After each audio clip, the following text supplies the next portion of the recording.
विश्रामबाग परिसरात भरदिवसा chain snatching करत महिलेला लुटल्याची घटना दुचाकीवरून आलेल्या दोघांनी पत्ता विचारण्याच्या बहाण्याने महिलेच्या गळ्यातील 40,000 रुपये किमतीची सोनसाखळी हिसडा मारून लंपास केली.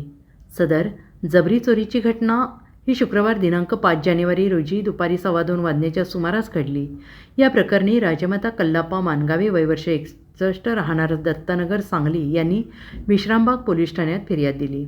याबाबत अधिक माहिती अशी की राजमाता मानगावे आपल्या कुटुंबियांसह विश्रामबाग परिसरातील दत्तनगरमध्ये राहतात.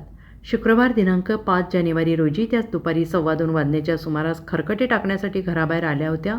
त्यावेळी दुचाकीवरून अज्ञात दोघेजण आले. राजमाता यांना कागदपुडे करून पत्ता विचारू लागले.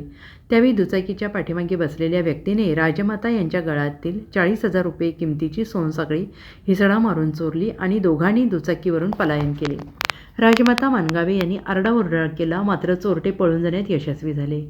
घडलेल्या या घटनेनंतर राजमाता मानगावे यांनी विश्रामबाग पोलीस ठाण्यात फिर्याद दिली आहे. Bureau report, SBN Marathi, Vishrambag.